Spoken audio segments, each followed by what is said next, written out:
Quels étaient les siècles de la Renaissance italienne? Je ne sais pas. Trecento, Quattrocento, pourquoi pas 1000? Pourquoi pas 1000 Trecento, 1000 Quattrocento? Les historiens disent que 1000 était sous-entendu. Tu veux parler de la date de naissance du Christ? Parce qu'au final, qu'on le veuille ou non, toute l'histoire de l'humanité est liée à la date de la naissance du Christ. La date de la naissance du Christ, peu de gens savent qui l'a calculée. La date de la naissance du Christ a été calculée pour la première fois au VIe siècle, environ 500 ans après, soi-disant la naissance du Christ, par un moine qui s'appelle Denis le Petit. Comment a-t-il daté la naissance du Christ? La naissance du Christ, la figure du Christ, non seulement n'est pas apparue 3000 ans après la naissance de la civilisation, mais c'est pratiquement le premier enregistrement écrit, le premier jalon historique de la civilisation humaine. Pourquoi est-ce un axe fondamental? Car il n'était pas seulement le fils d'un charpentier pauvre du Levant syro-palestinien. Qui était le Christ selon les chercheurs? Un empereur? Voyons. Comment est-ce possible? C'était un empereur qui, en plus, a lutté contre la corruption et les élites, qui étaient en grande partie sa propre famille. Cela a été reflété dans les chroniques byzantines comme la lutte d'Andronikos Ier avec Néno, qui était l'un des reflets séculiers du Christ dans les chroniques non religieuses, contre une branche qui prétendait accéder au trône, celle des Angelos, et c'est de là que viendrait la rébellion des anges contre Dieu. Au revoir.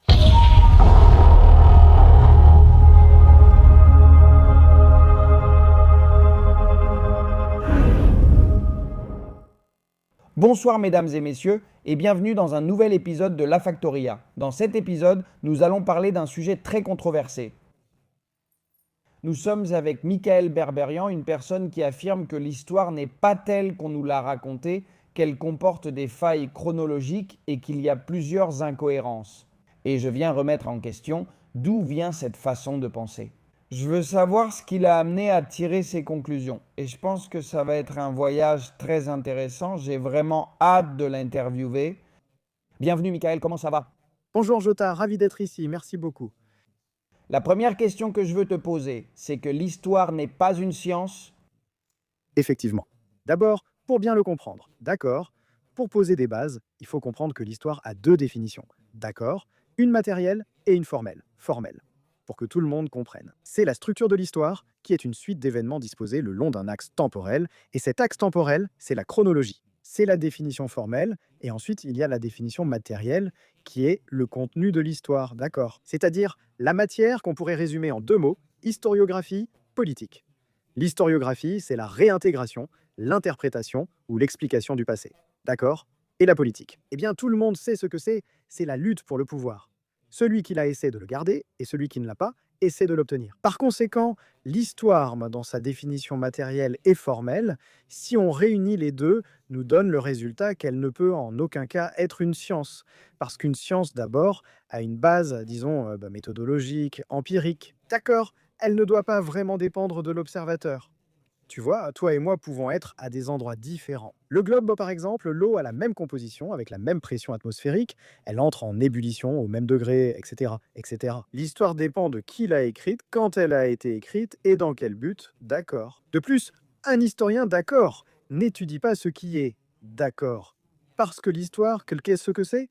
L'histoire, c'est le passé, non? L'historien n'étudie pas ce qui s'est réellement passé, il étudie ce que d'autres personnes nous ont transmis. Par conséquent, il y a toujours une barrière épistémologique importante. En histoire, par conséquent, de ce point de vue, cela ne peut en aucun cas être une science. Évidemment, aujourd'hui, on parle, pour ainsi dire, de sciences sociales, d'humanité, etc., etc. Mais elle n'a pas, disons, elle n'a pas la même valeur probante qu'une science fondamentale, comme la chimie, la physique, l'astronomie, etc., etc. Alors, l'histoire, mais comme je l'ai déjà dit, a cette barrière de la connaissance. Qu'est-ce que nous étudions? Seulement ce qui nous est parvenu, n'est-ce pas? Soit par écrit, soit dans les traces matérielles. Et le problème des traces matérielles, c'est là que nous aborderions aussi d'autres questions, comme par exemple les sciences auxiliaires de l'histoire, dont nous pouvons parler si tu veux. Non, parce que l'histoire, comme je te l'ai dit dans sa définition formelle, ce sont des événements disposés le long d'un axe temporel qui est la chronologie. La chronologie, est la seule partie qui est née, disons, en tendant à être scientifique, parce que la chronologie... Au début, ce sont des mathématiciens qui l'ont structurée avec des méthodes primitives. À cette époque, autrefois, pour structurer cet axe central qui, au final, est la colonne vertébrale de l'histoire. Alors que tous les événements, les rois, les faits, etc., disons que c'est la chair, la peau, etc., Mais le squelette, c'est la chronologie et il faut le construire. Comment? C'est là que les gens ne comprennent pas, même les historiens eux-mêmes, en réalité, ne savent pas ce qu'est l'histoire, ni ne peuvent, disons, défendre la discipline qui leur permet de vivre. Et cela, beaucoup de gens pourraient penser que je suis une sorte de, je ne sais pas.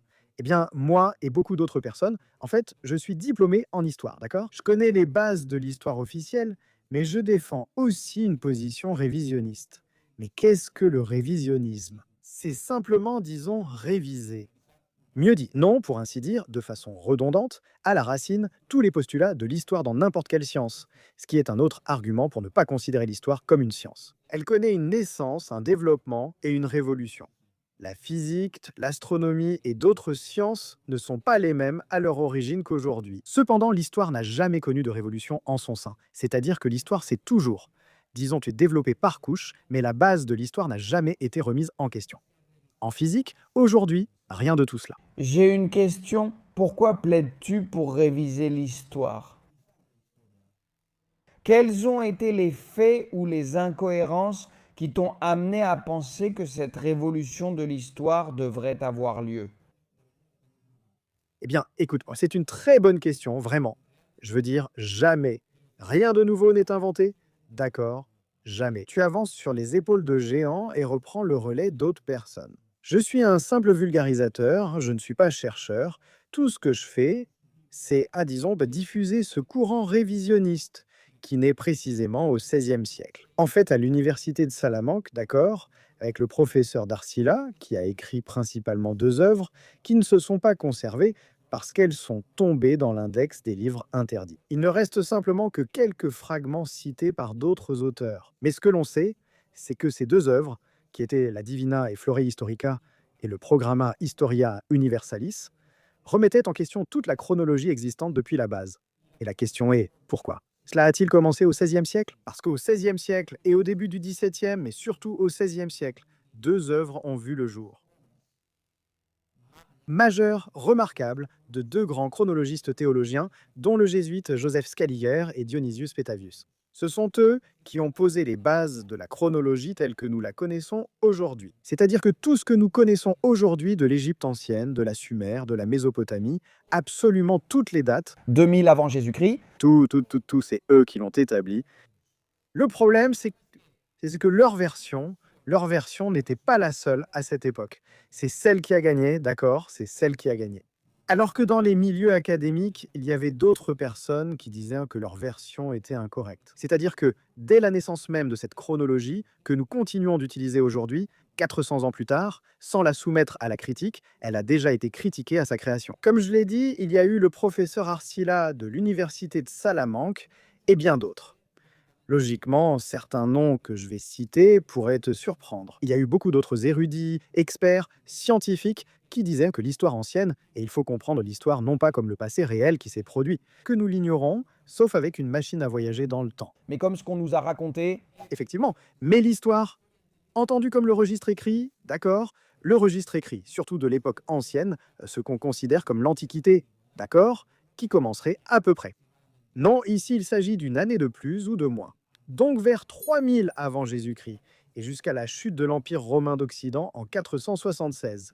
Est-ce alors l'Antiquité? Eh bien, beaucoup d'érudits, à partir du XVIe siècle et après, disaient que toutes ces œuvres, qui par hasard ont commencé à apparaître il y a relativement peu de temps, que maintenant, si tu veux. Nous discuterons aussi de l'apparition des documents et du principe de la chaîne de garde, bien connu des détectives et enquêteurs.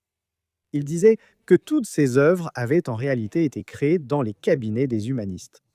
Ce ne sont pas des œuvres originales. En fait, il n'existe aucun original. Il n'y a pas d'originaux d'œuvres. Ni de Tacite, ni de Plaute, ni de Suétone, ni de Diodore Sanchez. Il n'existe pas d'originaux. Ce ne sont que des copies, tardives médiévales ou même de siècles postérieurs. Ensuite, au XVIIe et XVIIIe siècle, il y a eu un autre grand érudit qui s'appelait Jan Arwin, qui était aussi jésuite. D'accord, je vais beaucoup mentionner les jésuites ici. Hirou Landouzi va adorer ce podcast. Je le sais parfaitement. En fait, Hirou est aussi très calé sur ce sujet, je le sais. Alors, Jan Harwin disait justement, c'était lui qui défendait que toutes ces œuvres ont été créées, comme je l'ai déjà dit, à la Renaissance et au siècle suivant. D'accord? Il y en a eu beaucoup d'autres, hein, je ne vais pas tous te les citer. Robert Waldoff, Edwin Johnson, il y a eu beaucoup d'autres érudits qui, disons, remettaient en question et critiquaient la version officielle. Autant de la chronologie qui est à le squelette que de ce qui est à le corps, c'est-à-dire la chair qui est à l'histoire, les événements et tout le reste. Mais il y en a un très important qui va peut-être te surprendre, c'est le scientifique par excellence, Isaac Newton. Isaac Newton. Effectivement, regardez une chose, Isaac Newton a été, disons, traité de fou justement parce qu'il s'est consacré à la chronologie. C'est-à-dire, c'était un scientifique vraiment excellent, de grande renommée. Comme je l'ai déjà dit, je pense qu'aujourd'hui, il est l'exemple typique d'un polymathe, non? C'est-à-dire une personne qui, dès son jeune âge, était expert dans de nombreux domaines. Mais quelle coïncidence que lorsqu'il a voulu se consacrer à l'histoire, à la chronologie en particulier, il a publié un livre qui s'appelait Chronologie des anciens royaumes et Mandels, c'est-à-dire chronologie corrigée des anciens royaumes, dont le sous-titre est des premiers temps connus jusqu'à la création. La conquête de la Perse par Alexandre le Grand, c'est, disons, son œuvre principale, et on le traite de fou. Pourquoi? Il expliquait qu'en recalculant les dates, on peut aussi discuter de l'origine de la chronologie, c'est-à-dire comment on sait quand les événements se sont produits, car il a bien fallu que quelqu'un l'invente. Ce n'est pas une révélation divine qui tombe du ciel, ce n'est pas quelque chose d'organique, ça ne pousse pas comme des champignons dans la terre, non, ça a dû être créé par quelqu'un. Si tu veux, maintenant, comme je le disais, on peut en parler. Mais d'abord, Isaac Newton a fait quelque chose de totalement révolutionnaire pour l'époque. Et en fait, il n'a pas seulement dit que, logiquement, toute l'histoire devait être réexaminée. Parce que les documents, eh bien, peuvent être des falsifications, ou des copies, ou n'importe quoi d'autre. Mais en fait, en se basant sur les documents existants, parce qu'au final, il faut travailler avec ce qu'on a. Il est arrivé à la conclusion que l'histoire devait être compressée, d'accord? C'est-à-dire que si, par exemple, dans la chronologie officielle que nous continuons d'utiliser aujourd'hui, la civilisation égyptienne commencerait plus ou moins vers 3000 avant Jésus-Christ, selon Isaac Newton, environ en 984 avant Jésus-Christ. C'est-à-dire qu'il a retiré 2000 ans, d'accord? Il a compressé 2000 ans de l'histoire de l'Égypte. Logiquement, pas seulement l'histoire de l'Égypte, parce qu'au final, ce que nous avons, ce sont des synchronismes directs et indirects. Si tu modifies l'histoire d'une civilisation comme l'égyptienne, qui a eu des contacts avec la grecque, et la grecque avec la romaine, et tu tires sur ce nœud gordien, d'accord? Tu essaies de défaire le nœud.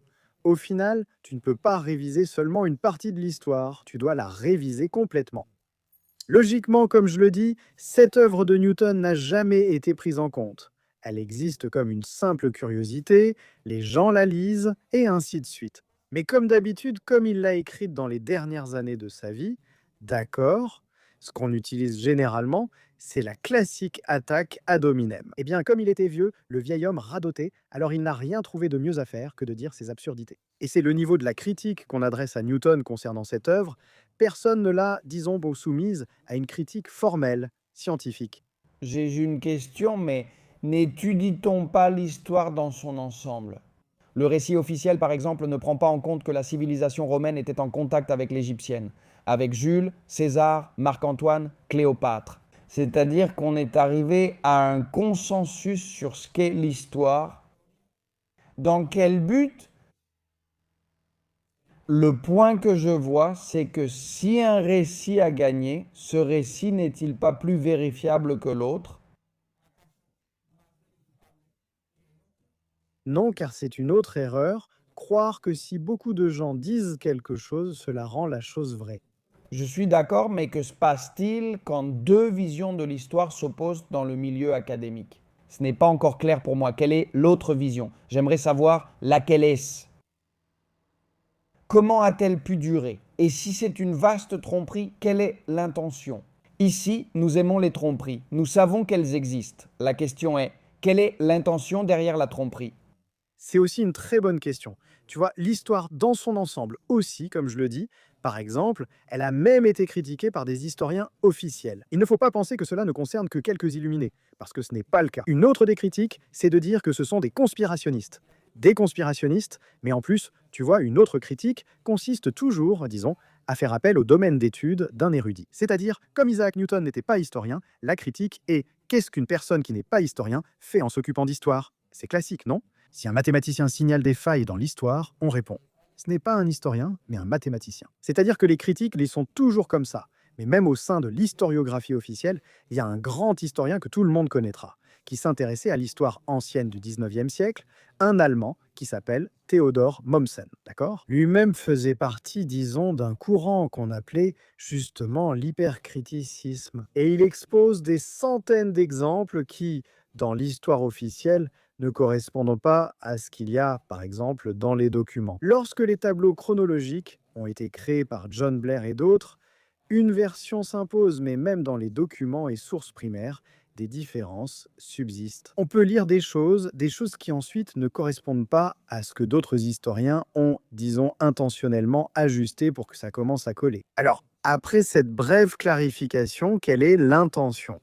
C'est ici qu'entre toujours en jeu, disons, la théorie du complot, ce que les gens appellent la paranoïa du complot, les conspirationnistes, etc., etc. Ce que les gens doivent comprendre, c'est quelque chose de très simple. Lorsque cette version chronologique et cette version historique ont été créées, cela n'a pas été fait avec de mauvaises intentions. Ce qui se passe, c'est que lorsque la chronologie a été établie, c'est justement ce dont je voulais parler. Comme je te l'ai dit, si tu veux, on peut revenir à cela avant. Et tu as justement mis le doigt dessus quand la chronologie officielle, que nous continuons d'utiliser aujourd'hui, a été établie. Je te demande simplement, voyons, qu'en penses-tu? Quelle méthode aurait-il pu utiliser? Au XVIe siècle, alors que les sciences n'existaient pas encore en tant que telles, le radiocarbone, la dendrochronologie et la thermoluminescence n'existèrent pas encore. Ils sont apparus plus tard. Comment établis-tu une chronologie globale? Sur quoi te bases-tu? Tu as une série de documents? Comment fais-tu? Une ligne ininterrompue qui va d'un point A dans le passé, un point de départ, jusqu'au présent, c'est-à-dire le moment où ces œuvres sont composées. J'imagine que c'est à travers l'étude des documents et de tous les registres qui existaient à cette époque. Bien sûr, mais comment trouves-tu les dates? C'est une bonne question, une très bonne question. Exactement. C'est une très bonne question. Alors je vais te poser une question à toi maintenant. Et maintenant, continue. Est-ce qu'aujourd'hui, on ne peut pas faire des tests au carbone 14 sur ces documents? Sur le document lui-même, oui, le problème, c'est que, comme Par exemple, les pyramides, si on affirme que les pyramides d'Égypte ont été construites en 700 avant Jésus-Christ, ça dépend, il y en a tellement que ça compte, soi-disant. les Nida et toutes celles-ci, les grandes, Le troisième millénaire avant Jésus-Christ, troisième millénaire, c'est-à-dire 3. 2000 et quelques années, soi-disant avant Jésus-Christ. D'accord? D'accord, je pensais que c'était 700 ans, d'accord. On ne peut pas faire de test au carbone 14 sur cela. Le carbone 14, petite parenthèse. Et maintenant, on continue avec l'autre sujet. Il ne sert qu'à dater des échantillons organiques.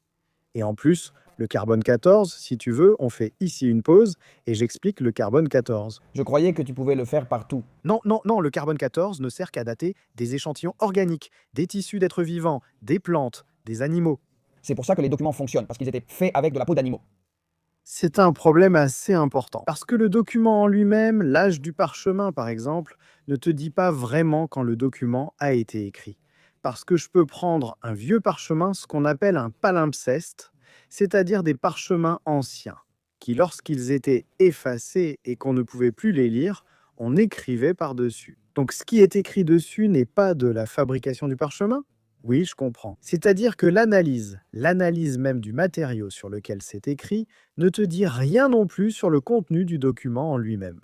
D'accord? Mais le carbone 14, en plus, quand il l'a inventé pour lequel il a obtenu le prix Nobel, logiquement, Willard Lidby, le créateur du carbone 14, en réalité, si on lit ses rapports, d'accord? Et tout ce qu'il a écrit, il dit qu'il y a, disons, une erreur de base, il ne le dit pas comme ça.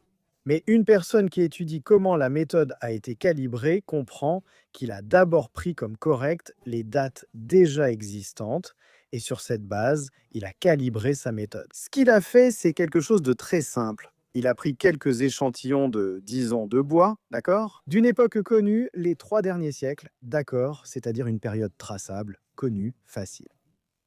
Il a observé le niveau de dégradation du carbone, d'accord? Le carbone 14, c'est-à-dire il a calculé la courbe de décroissance du carbone et ensuite, tout simplement, il a fait une règle de 3. Si en 3 siècles, il y a cette décroissance, cela signifie donc qu'en 5 siècles, ce sera x de moins. Pareil pour 10 siècles. Tu comprends, hein, non? Assez simple. Le problème, c'est que Lidby lui-même, dans ses travaux, dit « Comme nous faisons confiance à la chronologie de Rome, de l'Égypte, Nous n'avons pas fait les analyses sur tous les échantillons que nous aurions pu faire. Et alors, quand ils ont commencé à faire des échantillons de contrôle, dans l'idée de faisons quelques échantillons au hasard, aléatoires, pour voir si la méthode fonctionne, des problèmes sont apparus, des divergences sont survenues dans les datations au carbone, car le carbone 14 ne donne pas une seule date, mais une fourchette à ajuster. Et c'est très important. Quand un archéologue trouve quelque chose sur un site, par exemple, il ne trouve pas, disons, un vêtement en laine et dit on va lui faire le carbone 14. Quand il va au laboratoire, la méthodologie à suivre est que le premier demande de quel site cela provient-il, à quelle culture cela appartient-il présumément, et quelle est la chronologie qu'il a déjà préconçue. Il est donc déjà totalement influencé par le récit officiel? Effectivement, donc quand un physico-chimiste fait une analyse de cet échantillon, le physico-chimiste s'en fiche complètement. D'accord? Que ce soit de la culture d'Elargar, ibère, celtibère ou romaine, le physico-chimiste est payé pour faire son analyse dans son laboratoire. Ça lui est égal? Tu dis que ça date du IIIe siècle. Il répond ah d'accord. Parmi ces résultats, il dit j'ai trouvé que c'est de ce siècle. Il y a une sorte de dispersion des dates du 1er au VE siècle. Ça correspond plus ou moins à ce que tu m'as dit, mais du 1er au V siècle, il y a 500 ans de différence. Quelle est la date correcte si l'archéologue ne donnait pas au physico-chimiste, disons une indication, quelque chose qui l'influence? Au début, pour quelle date pencherait-il? Pour la plus ancienne ou pour la plus récente? Si tu ne leur dis rien, c'est une très bonne question. C'est en ce qui concerne la méthode, c'est-à-dire que le prix Nobel de Libye n'a pas été tant pour la précision de la méthode que pour le caractère révolutionnaire, disons, de son approche. Nous avons effectué de nombreux contrôles. Voici quelques exemples rapides. Des phoques qui avaient été chassés il y a quelques décennies seulement donnaient un âge de plusieurs centaines d'années selon le carbone 14. Des mollusques fraîchement pêchés donnaient un âge, tu vas rire, ils n'étaient pas plus anciens qu'on le pensait et, selon leur teneur en carbone, il leur manquait encore 300 ans avant de naître. C'est-à-dire, si tu analysais seulement la teneur en carbone, c'était des choses pratiquement de ton présent. Elles pouvaient avoir des siècles d'ancienneté selon le carbone, ou ne pas être encore nées selon leur taux. Autrement dit, Que ce n'est pas la meilleure méthode? ce n'est pas la meilleure méthode. Beaucoup te diront que non, mais ces dernières années, elle a été très bien calibrée et perfectionnée. On arrive à une précision d'environ 10 ans. C'est faux, d'accord, c'est faux. C'est quelque chose qu'il faudrait reformuler, réanalyser et recalibrer. Recalibrer avec quoi? Avec les dates, d'accord? Que se passe-t-il? Que les dates, au départ, ont été établies sur la base des mathématiques. Scaliger et Petavius, ceux dont je t'ai parlé, dont l'un était jésuite, oui, c'était Petavius, Denipeto en français, mais en latin, c'était Dionysius Petavius. Ils latinisaient beaucoup les noms, c'était très courant à cette époque. Disons qu'ils ont tous les deux utilisé les mathématiques et l'astronomie pour établir cet axe chronologique. D'accord? C'est-à-dire comment? Très simplement. Sous le règne de tel roi, il y a eu une éclipse lunaire la 3e année de, j'invente, pas du roi, X, il y a eu une éclipse lunaire. Tu peux calculer quand cette éclipse a eu lieu, supposément. Si c'est un roi, j'invente, athénien. Au IIIe siècle avant Jésus-Christ, il est dit que dans sa 15e année de règne, il y a eu une éclipse. Tu peux calculer parce que les éclipses peuvent être calculées aussi bien pour le futur que de manière rétroactive, vers le passé. Et tu peux voir si une éclipse est passée par cette bande de terre, s'il y a eu une éclipse lunaire, combien de temps elle a été visible, etc., etc. Alors, ils ont ajusté la chronologie en utilisant l'astronomie. En plus, il y avait une autre méthode, logiquement, qui est celle de la chronologie romaine, parce que la chronologie romaine est la colonne vertébrale de toute la chronologie, non seulement de l'Europe, mais du monde entier. C'est essentiel à prendre en compte. Pourquoi? Parce que jusqu'à très récemment, nous utilisions le calendrier julien, qui en théorie provient de Rome, d'accord? Puis il y a eu la réforme du calendrier par Grégoire, à l'origine du calendrier grégorien actuel. Jusqu'à présent, l'Église orthodoxe, notamment en Russie, utilise toujours le calendrier julien. Donc les dates ont quelques jours de plus, 13 jours et ainsi de suite. Que se passe-t-il? Toute l'histoire de Rome est liée à l'histoire de la Grèce, à l'histoire de l'Égypte, à l'histoire de l'Orient, du Moyen-Orient, du Proche-Orient. Donc, L'histoire de Rome, disons, est directement liée aux civilisations les plus anciennes d'Eurasie, sans compter, bien sûr, la Chine. Ça, c'est un autre sujet à part. D'accord, c'est un autre sujet à part, mais allons d'abord au sujet de la Méditerranée, à ce qui nous concerne plus ou moins.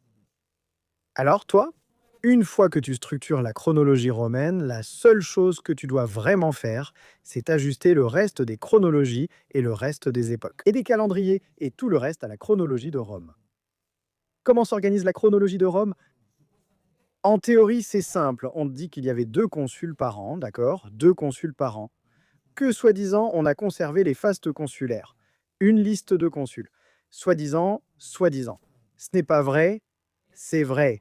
En partie, il y a une liste de consuls, d'accord, mais cette liste de consuls est une copie faite à la fin du Moyen Âge et complétée par des humanistes. Les originaux n'existent pas, et un chronologue moderne qui s'appelait Elias Bickerman du XXe siècle disait qu'il y a en réalité un chaos absolu dans les fastes consulaires, car dans leur état actuel, tu les vois et penses. C'est joli, parfait, tout bien aligné, tout semble bien ficelé. Mais comme un bon enquêteur, dans une affaire de crime, de meurtre, tu dois, disons, tirer un fil ici et un fil là-bas. Parce qu'un scénario peut être très bien monté, ce que savent parfaitement les avocats et détectives. Tu peux tisser n'importe quoi de manière excellente, le problème c'est que cela doit être soumis à la critique. Dès que tu découvres une faille et que tu l'exploites, tout s'effondre comme un château de cartes. Ainsi, dans la chronologie romaine, dans les fastes consulaires, les originaux, je le répète, n'ont pas été conservés, ce sont des copies. Et ces copies ont été complétées, comme je l'ai dit, par des fragments d'informations. Et à de nombreuses reprises, les propres chronologistes modernes disent qu'il y a des années où l'on ne sait pas qui a été consul, ni rien du tout. Bien que les historiens disent oui, car c'est un consensus, pour revenir à ce que tu disais sur ce point. Pour récapituler, tu peux m'interrompre et me poser des questions quand tu veux pour récapituler. Scaliger et Petavius écrivent 4 œuvres fondamentales. Opus Novum de Emendatione Temporum, Thesaurus Temporum de Scaliger et de Doctrina Temporum, Irrationari Temporum, qui est de Petavius. Le temps de façon rationnelle, oui, disons, en rationalisant le temps amélioré, le nouveau travail, du temps amélioré, etc. Au final, ce sont des noms assez simples. Tout ce qu'ils disent, c'est, regarde, ils ne s'intitulent pas Nouvelle création. C'est amélioré, c'est très important, amélioré. De qui? Il existait déjà des travaux chronologiques antérieurs, mais ils étaient assez rudimentaires, ils n'avaient pas encore une méthodologie mathématique bien établie. Et surtout, la question de la datation astronomique, logiquement, au XVIe et XVIIe siècle, était beaucoup plus perfectionnée. Nous parlons déjà de l'après-Copernic, de l'époque également de Tycho Brahe, un grand astronome. Même Kepler lui-même, en fait Johannes Kepler, a été invité à collaborer avec Scaliger et Petavius. Alors il a dit une phrase qui est très bonne, il a dit « Scaliger m'a séduit, il me fait peur quand je vois l'étude chronologique ». C'est-à-dire, Scaliger m'a séduit, mais pas dans le sens actuel de la séduction, plutôt qu'il m'a un peu détourné du chemin. Il m'effraie parce que je vois. L'étude chronologique, c'est-à-dire que même à l'époque de Kepler, un grand astronome, le sujet de la chronologie semblait encore reposer sur des bases instables. Donc, il fallait l'astronomie pour, disons, lui donner de la solidité, lui donner un argument d'autorité, parce qu'un grand astronome dit que si une éclipse a été bien calculée, une éclipse solaire, une éclipse lunaire, une comète, etc., etc., alors c'est bien calculé. Les travaux préalables à ces grandes œuvres chronologiques, celles-ci, remarquent que, curieusement, elles sont censées s'élever. La première compilation chronologique sérieuse aurait été faite par Eusèbe de Césarée ou Eusèbe Pamphile au IVe siècle. Si tu veux poser une question, pose-la. Sinon, je continue. D'accord, d'accord. Tu vois, je m'embrouille un peu, tu me donnes plein de noms, et à la fin de la journée, je pense que le public va ressentir la même chose. Je reste un peu abasourdi.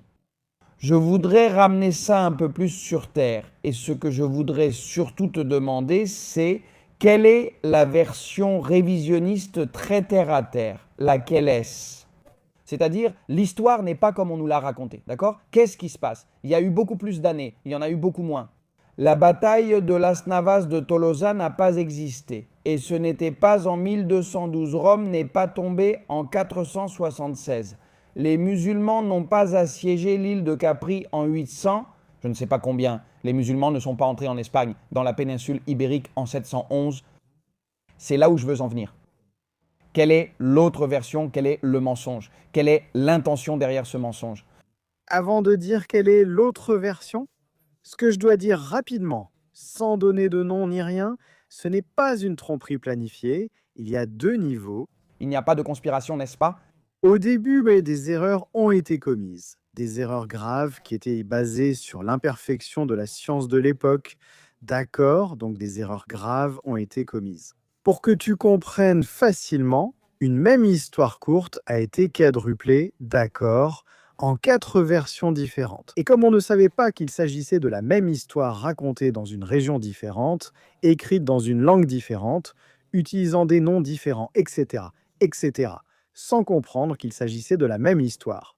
Forcément, elle devait être antérieure, et la troisième, différente de la deuxième, devait donc être encore plus ancienne. Et ainsi, ils ont créé une fausse histoire, longue, à cause d'erreurs. Ce n'est pas une conspiration, d'accord? C'est une erreur typique de la... Disons, voilà, on entrerait déjà dans des questions d'herméneutique, d'interprétation des sources. Tu peux prendre, disons, deux documents qui relatent le même fait, mais écrits par des personnes différentes. Toi, par exemple. Toi et moi pouvons raconter, Cette rencontre, de manière différente. je le raconte en anglais et toi, tu le racontes en espagnol. Toi, par exemple, tu te concentres sur mon apparence physique, et moi, par exemple, je me concentre sur la façon dont j'ai bien parlé. Nous sommes en train de raconter, apparemment, et donc tu ajoutes les divergences, et une personne qui, disons, ne va pas en profondeur dans le sujet, dit, il me semble qu'il parle de sujets différents, donc ce sont deux événements distincts. Or, toi et moi savons que nous parlons de la même chose. Alors, il faudrait chercher une méthode pour déterminer le résidu sec, une méthode qui permette de dire est-ce que toi et moi parlons vraiment de la même chose, même si nous la décrivons de manière différente? Et il y a des fois où ces différences ne sont pas seulement, disons, ponctuelles sur des questions superficielles. Par exemple, dans une bataille, tu te rends compte que la bataille est ce qu'elle est. Mais certains disent, bon, ils étaient 100 000, et d'autres disent, non, ils n'étaient pas si nombreux, ils étaient 2000. Non, on parle de chroniques, qui apparemment, si tu les prends, tu te dis, ça n'a rien à voir. Mais les mathématiques révèlent que oui, qu'elles sont dépendantes les unes des autres, cela signifie qu'elles ont un original commun et que c'est simplement cela. Après la copie, les divergences ont commencé, un peu comme le téléphone arabe auquel nous avons tous joué enfant à 10. L'un commence à dire un mot à l'oreille d'un autre, et quand cela arrive à la fin, c'est un autre mot. Même si l'intention était bonne parce que les erreurs s'accumulent, c'est une accumulation d'erreurs. Il n'y a pas eu de conspiration mondiale de deux personnes qui se sont réunies et ont commencé à rédiger cela. Je ferme cette parenthèse, l'autre histoire. Tous les révisionnistes que je t'ai mentionnés, depuis De Arsila jusqu'à Isaac Newton, pour une raison ou une autre, tous. Au final, la conclusion était la même. L'histoire doit être plus courte que la version officielle que nous utilisons encore aujourd'hui. D'accord? Plus courte, toujours plus courte. C'est là que la méthode scientifique entre en jeu pour le vérifier. Et si tu veux, on peut maintenant parler de quelle méthodologie il s'agit. Il y a 4 méthodes principales pour le vérifier. Mais avant d'entrer dans tout ça, je veux te poser une question. Au XVIe siècle, en plein Renaissance, les gens ne pensaient pas vivre au XVIe siècle. Non, je veux dire, Ils ne disaient pas « nous sommes au XVIe siècle ». Je veux dire, ce n'est pas comme nous maintenant qui sommes des personnes du XXIe siècle. on appelait cela les siècles de la Renaissance italienne. Je n'en sais rien, Trecento, Quattrocento. Pourquoi? Où est le 1300 ou le 1480? Les historiens officiels te disent qu'on sous-entendait le 1000. Tu veux qu'on parle de la date du Christ? Voyons ce que tu veux me dire. C'est-à-dire, bien sûr, on a toujours tendance à juger les choses depuis sa propre perspective. Et je pensais aussi que au XVIe siècle, savaient parfaitement qu'ils étaient au XVIe siècle. Pas du tout. Non, pas du tout. C'est un consensus chronologique qui est atteint justement à ce siècle-là. Et ce que tu viens de mentionner m'intrigue beaucoup. Vraiment. Ils disaient qu'ils étaient au siècle 300 et au siècle 400. Voyons, alors,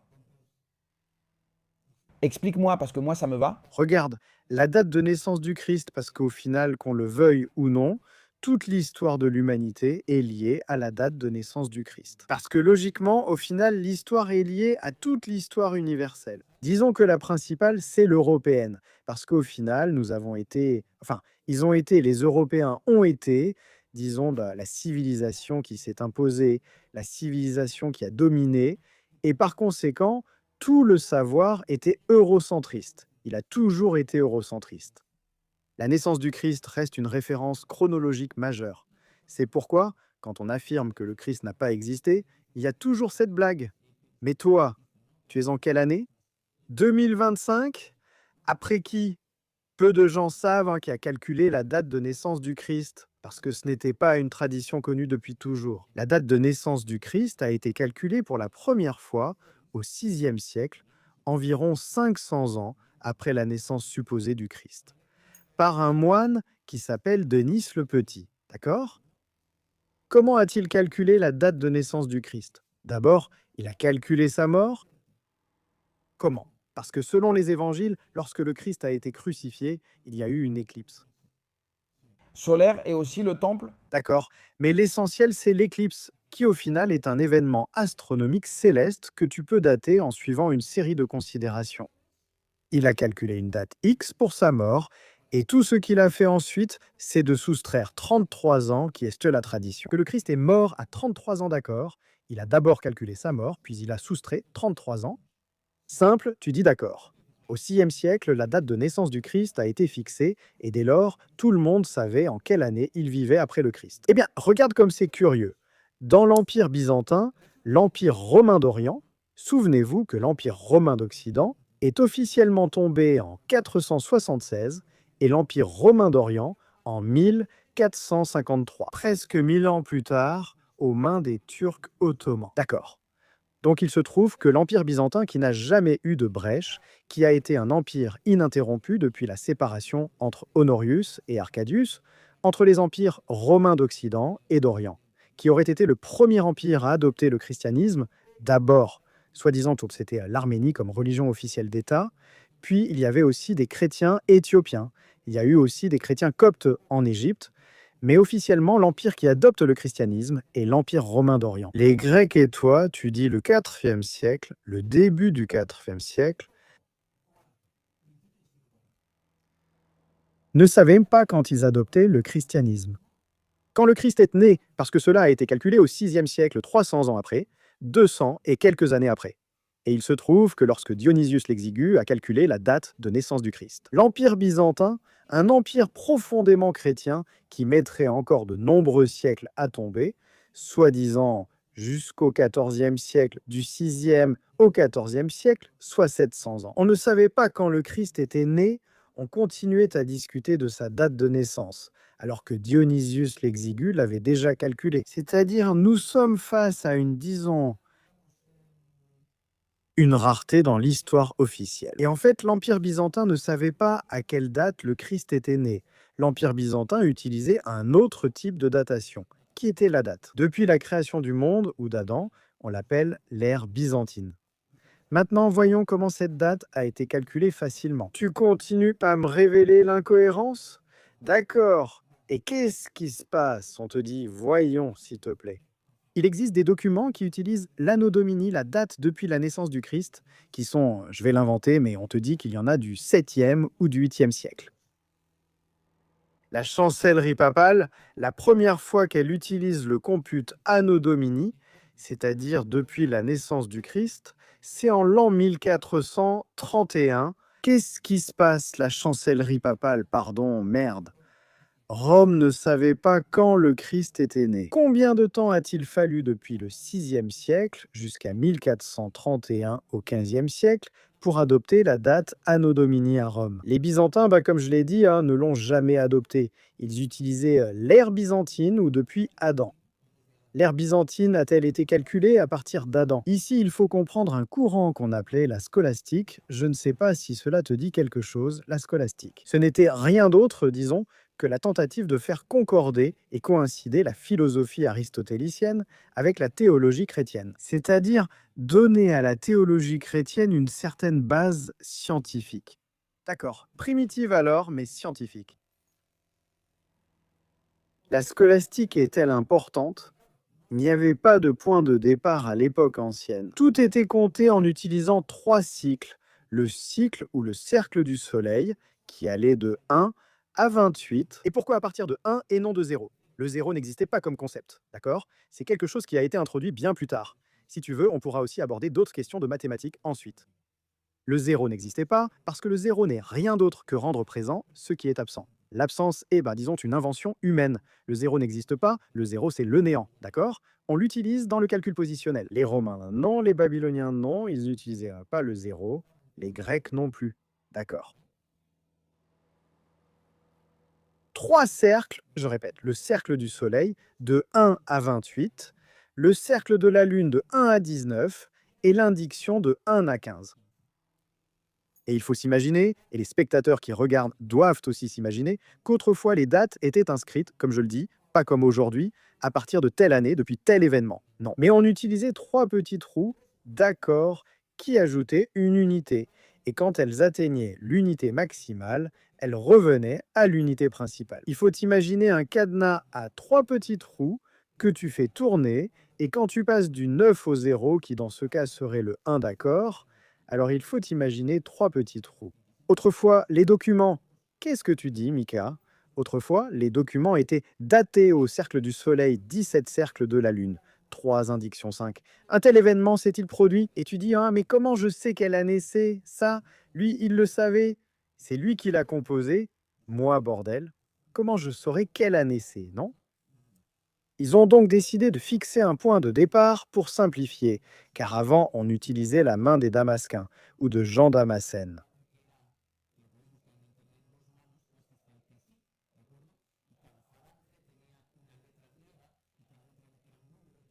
Lui,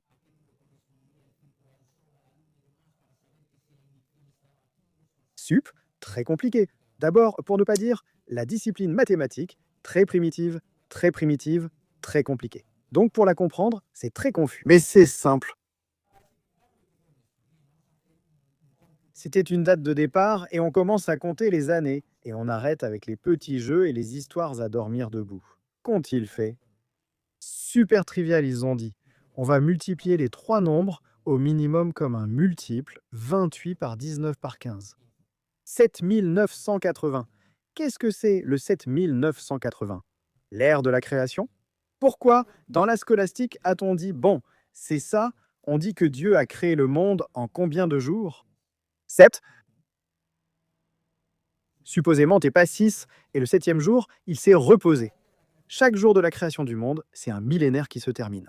Alors, plus ou moins 7980, 6000, eh bien, nous avons déjà calculé à peu près. Quand la création a eu lieu, disons, c'est l'ère de la création, et ce calcul a été utilisé dans l'Empire byzantin, mais attention, lorsque l'Empire byzantin est tombé. En Russie, qui était l'héritière de Byzance, l'ère depuis la création a continué à être utilisée jusqu'à relativement récemment. En fait, dans de nombreux pays européens, jusqu'au XVIIe siècle, voire au XVIIIe, la date n'a pas été adoptée. Disons, moi, le calcul à l'anno domini et tout ça, regarde ce que je viens de te raconter. C'est-à-dire combien de siècles de retard, supposément, entre un moine qui a calculé la naissance du Christ, jusqu'à ce que tous les pays profondément chrétiens, et qui, soi-disant, disaient « Non, Viedad, tout était déjà prévu et presque tout le monde le savait. » Et en plus, on sait que le Christ a vécu à l'époque d'Hérode, et on sait qu'Hérode était, disons, roi à telle année, parce qu'il y avait un consul. Parce que ceci, cela. C'est-à-dire, tu creuses et tu te rends compte que ce n'est pas si facile, qu'en fait, beaucoup d'esprits ont dû fournir des efforts considérables pour le calculer. Alors, je me demande, enfin, pas seulement moi, beaucoup de gens se demandaient, est-ce que c'était si difficile que ça? Si on te dit qu'il y a pratiquement toute la documentation, qu'il y a largement assez de dates, qu'il y a tout en abondance, c'est absolument faux, c'est absolument faux. Et ici, si tu veux, tu peux me poser une question, sinon j'aborde un sujet très intéressant, qui est l'authenticité des documents. La question que je veux te poser est la suivante. Est-ce que, par hasard, les dates de la culture arabe, les dates de la culture chinoise, même les dates des Aztèques, qui ont leur propre code sur le temps, ne coïncident-elles pas? Je voulais surtout te demander, c'est l'histoire depuis la découverte de l'Amérique jusqu'à aujourd'hui que j'ai le plus exploré. Ça, on le sait déjà, c'est-à-dire ce n'est plus tellement discutable, ou bien c'est aussi discutable. De cette époque jusqu'à aujourd'hui, depuis la Renaissance jusqu'à maintenant, là on est bien d'accord qu'il s'est passé 5 siècles, etc. Non? Il y a une faille de véracité qui est précisément le XVIe siècle, c'est-à-dire Depuis le XVIe siècle jusqu'à aujourd'hui, cela reste absolument valable. Je comprends que le problème que pose la théorie révisionniste de l'histoire concerne le Moyen Âge et l'Antiquité. Effectivement, D'accord, je comprends, mais franchement, je peux reconnaître qu'il y ait des incohérences. Mais si tu me dis que la Seconde Guerre mondiale n'a pas eu lieu, c'est-à-dire, c'est beaucoup trop documenté, tout comme l'époque napoléonienne, la Révolution française. Attention, attention, très bonne remarque. Tu sais qu'ils ont essayé de l'effacer des manuels, l'histoire. le problème c'est que c'était impossible. On ne peut pas. On ne peut pas, parce qu'on est déjà à une époque d'impression massive, de gazettes, d'informations croisées. Et on parle déjà d'une époque d'empire qui domine pratiquement tout. Ah oui. Attention, je révise souvent l'histoire moderne, mais surtout les récits. Par exemple, aujourd'hui, il y a tout ce que tu as dit en début d'émission. J'ai aimé ce que tu as dit sur la façon dont l'histoire s'écrit avec un but. Il y a toujours des gens qui, je crois ou j'aime croire, ont pour objectif d'essayer d'informer de la manière la plus objective possible sur les faits.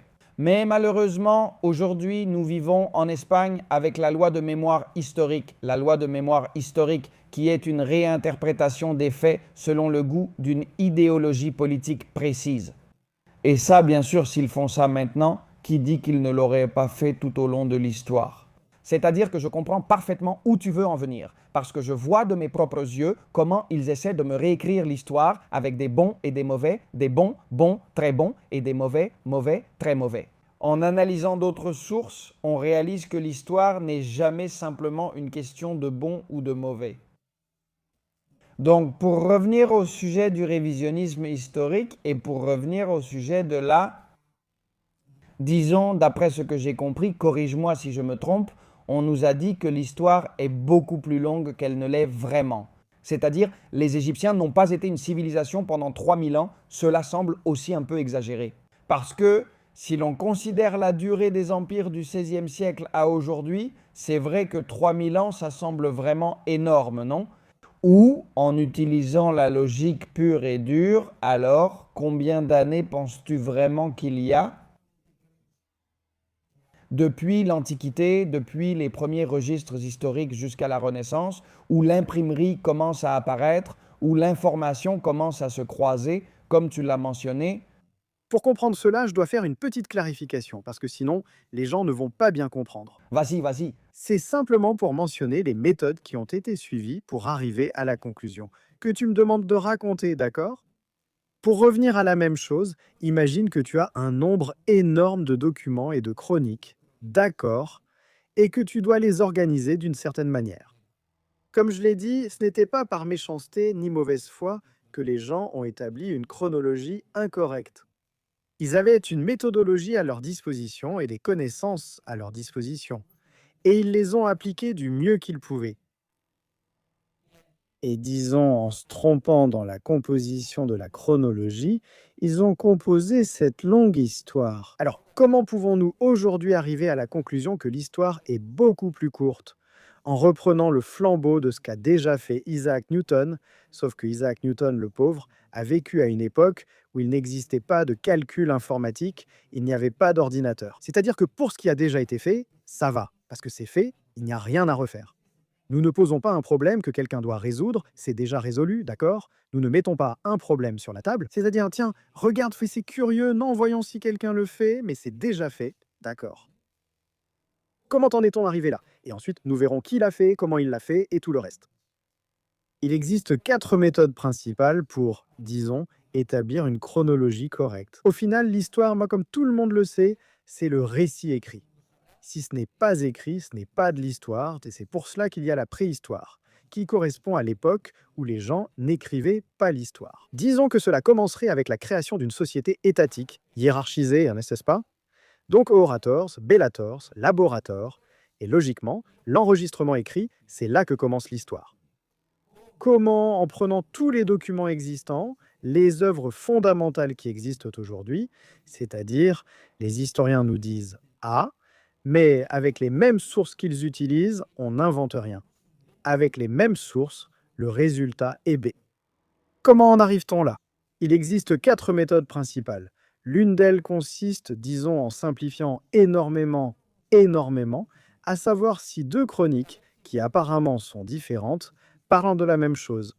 Pour cela, la seule chose à faire, il n'est même pas nécessaire d'entrer dans ce que dit la chronique, mais plutôt d'analyser son graphique de volume d'informations. Tu prends deux chroniques, deux documents, tu les divises en les mêmes sections temporelles, par exemple si elles sont organisées par année, etc. Tu vois combien d'informations sont consacrées à chaque année, d'accord? Tu crées un graphique et avec l'autre chronique, tu fais exactement la même chose, puis il te suffit simplement de comparer leurs graphiques de volume. Tu dois t'imaginer deux clés. Comment savoir si deux clés sont très similaires ou même identiques et si elles ouvriraient la même serrure? La chose la plus simple à faire, sauf si on a la serrure pour tester l'ouverture de la porte, c'est de prendre le dessin des deux clés et de comparer leurs dents si les dents sont exactement les mêmes. Très probablement, à moins qu'il y ait une erreur d'1 millimètre, ce qui peut aussi arriver, mais très probablement la clé est la même. Donc tu te dis, ah et regarde, cette clé ouvre la même porte. D'accord, d'accord. Comment fait-on cela? Au niveau pratique, par exemple, cette méthode a été testée. Tu prends l'histoire Burbe Condita de Tite Live, grand historien romain, qui est censé raconter l'histoire de Rome depuis la fondation de la ville en 753 avant Jésus-Christ. Supposément, non, jusqu'à l'époque où il a vécu. 7 siècles, plus ou moins, oui, à peu près, d'histoire romaine. Et ensuite, mais tu prends une œuvre écrite par des historiens modernes, également sur Rome, qui racontent toute l'histoire romaine. Ils composent. Ces graphiques de volume coïncident parfaitement, c'est logique, parce que l'histoire de Tite Live et l'histoire écrite par un historien moderne parlent de la même chose. Oui.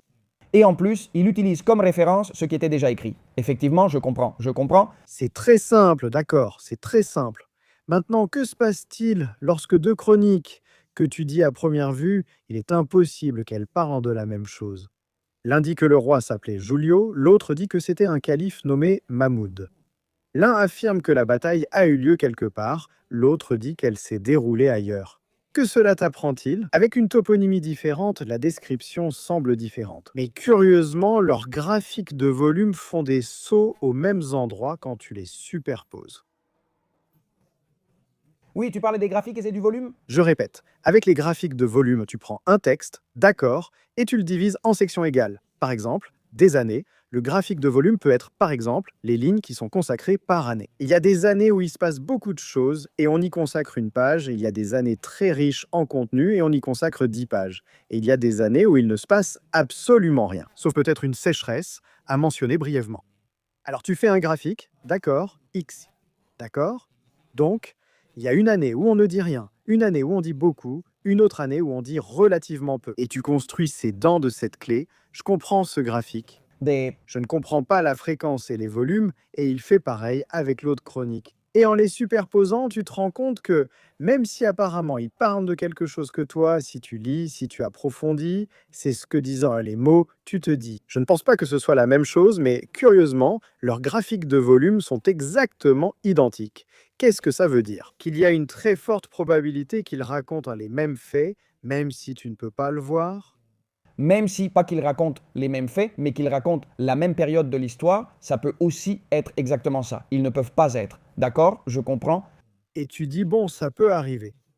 Eh bien, par exemple, avec une chronique médiévale chrétienne qui parle des croisades, et avec une chronique musulmane qui parle des croisades, ils parlent de la même époque, chacun avec sa propre perspective. Leurs graphiques peuvent se correspondre, oui, mais il y a bien plus. Il y a des graphiques de volume qui correspondent à des événements censés être anciens, avec des graphiques de volume d'événements supposément vieux, médiévaux, et qui sont séparés de 300 ou 1000 ans les uns des autres. Par exemple, Par exemple, c'est que, bien sûr, tu es en train de me dire que peut-être l'Antiquité, attention, corrige-moi si je me trompe, l'Antiquité et le Moyen Âge pourraient n'être qu'une seule et même période. c'est exactement ça. Alors, explique-moi, d'accord? Par exemple, donne-moi un exemple. Quel graphique des populations, comment c'était? Graphique de volume, quel graphique de volume a été mesuré exactement? C'est pour ça que je t'ai demandé 2 fois, pour être bien sûr, le Moyen Âge correspond à un graphique de volume de l'Antiquité. Et quelle est la différence d'année entre les deux? Bien sûr, car je veux vraiment comprendre de quoi il s'agit. D'accord, passons à la première méthode. Il en reste 3 autres si tu as le temps. Par exemple, tout le monde connaît les guerres médiques, les guerres des Grecs contre les Perses. Oui, tout le monde a vu 300. Tout le monde a vu 300. Tout le monde connaît les guerres puniques, enfin je crois. Les guerres médiques à 100% les puniques, je ne sais plus. La guerre du Péloponnèse aussi. Athènes contre Sparte. Oui, tout le monde connaît. Je pense que presque tout le monde connaît ça. Ceux qui ne connaissent pas, eh bien, c'est qu'ils n'aiment pas l'histoire. À ceux qui aiment l'histoire. Vous avez entendu parler de ces guerres? Victoire à la Pyrrhus, allons-y. Leurs graphiques de volume sont absolument identiques aux événements médiévaux de la Grèce des XIIe au XIVe siècle. Exactement les mêmes choses se produisent, seulement avec des acteurs apparemment différents. Là où tu as Sparte, tu as par exemple les Catalans, les Almogavres. Là où tu as Athènes, tu as d'autres acteurs, comme par exemple les Navarrais, c'est-à-dire la présence espagnole en Grèce. D'accord, il se passe pratiquement la même chose. Bataille, événements, qui gagne, qui perd, les alliances, absolument tout. Sauf que toi, en le lisant, une personne normale se dit, tiens, c'est curieux, ça me rappelle. Ensuite, on en vient à ce qui est typique, pas des périodicités de l'histoire, parce qu'il faut bien expliquer d'une manière ou d'une autre ces similitudes que les historiens remarquent déjà depuis longtemps. Simplement, ils n'avaient pas le moyen, disons, de prouver qu'il s'agissait vraiment des mêmes événements. À cela, nous ajoutons, c'est-à-dire, Attention, oui, tu affirmes qu'il s'agit des mêmes événements, moi non, les mathématiques et l'astronomie. c'est-à-dire il y a des chronologies qui disent que les Navarrais se sont battus. Attention, je ne sais pas si c'est exactement ça, littéralement, que les Navarrais ont eu une guerre avec les Almogavres. Sur la péninsule grecque, Bien sûr, et si tu vas en Grèce, les guides te le diront. la péninsule hellénique, c'est vrai. Oui, d'accord, bien sûr, la péninsule balkanique. Oui, voyons, mais alors, voyons, ça me fait un peu exploser la tête. Et ça, tu m'as dit que ça date du XIIe siècle? Oui. 12, 13, 14. Oui, d'accord, si tu veux. Et le révisionnisme historique dit que ces deux faits sont les mêmes. L'un d'eux est réel, ou partiellement réel. Parce que, souviens-toi, les 13e et 14e siècles sont encore un peu éloignés des 16e et des 17e siècles. C'est là qu'il y a la faille de véracité, mais de force. L'un des deux est un fantôme, il n'existe pas, il n'a jamais existé, d'accord? La probabilité est-elle valable? Lequel est le fantôme le plus moderne ou le plus ancien? Par probabilité, si en plus tu ajoutes à cela qu'à l'intérieur. C'est-à-dire, par probabilité, la guerre du Péloponnèse n'a pas existé. Effectivement, ce n'est pas vrai. Ce n'est pas vrai tel que c'est dit. Je sais que ça semble un peu fou. Attends. Moi, ça me surprend parce que le plus probable serait que ce qui est le plus moderne soit ce qui est le plus vrai. Donc, les Athéniens étaient les Navarrais espagnols.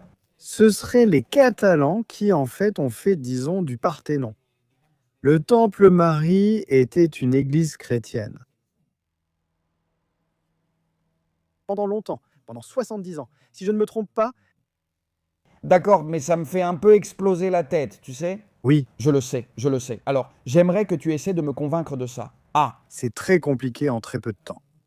je veux croire, d'accord, je veux vraiment y croire, alors convainc-moi bien. Facile, si on poursuit avec la guerre du Péloponnèse, tu te demandes comment cela pourrait être similaire. On ne va pas aborder l'astronomie. Dans la guerre du Péloponnèse, il y a 3 éclipses. C'est ce qu'on appelle la triade des éclipses de Thucydide. Et on peut les dater. D'accord. On peut dater les résultats que donne la triade des éclipses de Thucydide. Donc si tu oublies tout ce que tu connais de l'histoire, et disons que tu le regardes d'un point de vue purement académique, mathématique et astronomique, c'est-à-dire tu dises « Oh, ça ne m'importe pas, peu importe en quelle année cela s'est produit, je n'ai aucun préjugé, je vais faire les bons calculs. » Et que les éclipses répondent à toutes les exigences telles qu'elles sont décrites, disons, dans l'œuvre de Thucydide, tu fais le calcul et ces éclipses, à l'époque où l'histoire officielle dit que la guerre du Péloponnèse a eu lieu, n'ont pas eu lieu. On peut le savoir en faisant un calcul rétroactif vers le passé. Elles ont eu lieu avant la guerre du Péloponnèse, mais cela ne correspond plus, car c'est censé être arrivé pendant la guerre, alors que c'est arrivé après. Combien de temps après? On repart encore au bon 11e et 12e siècle. Quand elles arrivent aussi par hasard Les événements décrits à l'intérieur, avec d'autres acteurs, avec d'autres acteurs, et alors tu me dis, mais comment cela peut-il être possible? C'est-à-dire parce que si tu analyses le principe d'authenticité documentaire et le principe de chaîne de garde, à quel moment commencent à apparaître les sources qui parlent de ces événements anciens? Elles commencent à apparaître précisément lorsque les humanistes italiens et surtout les humanistes byzantins qui fuyaient la Constantinople assiégée, fuyaient la chute de l'Empire romain, de l'Orient vers l'Occident, et ils se sont installés principalement en Italie.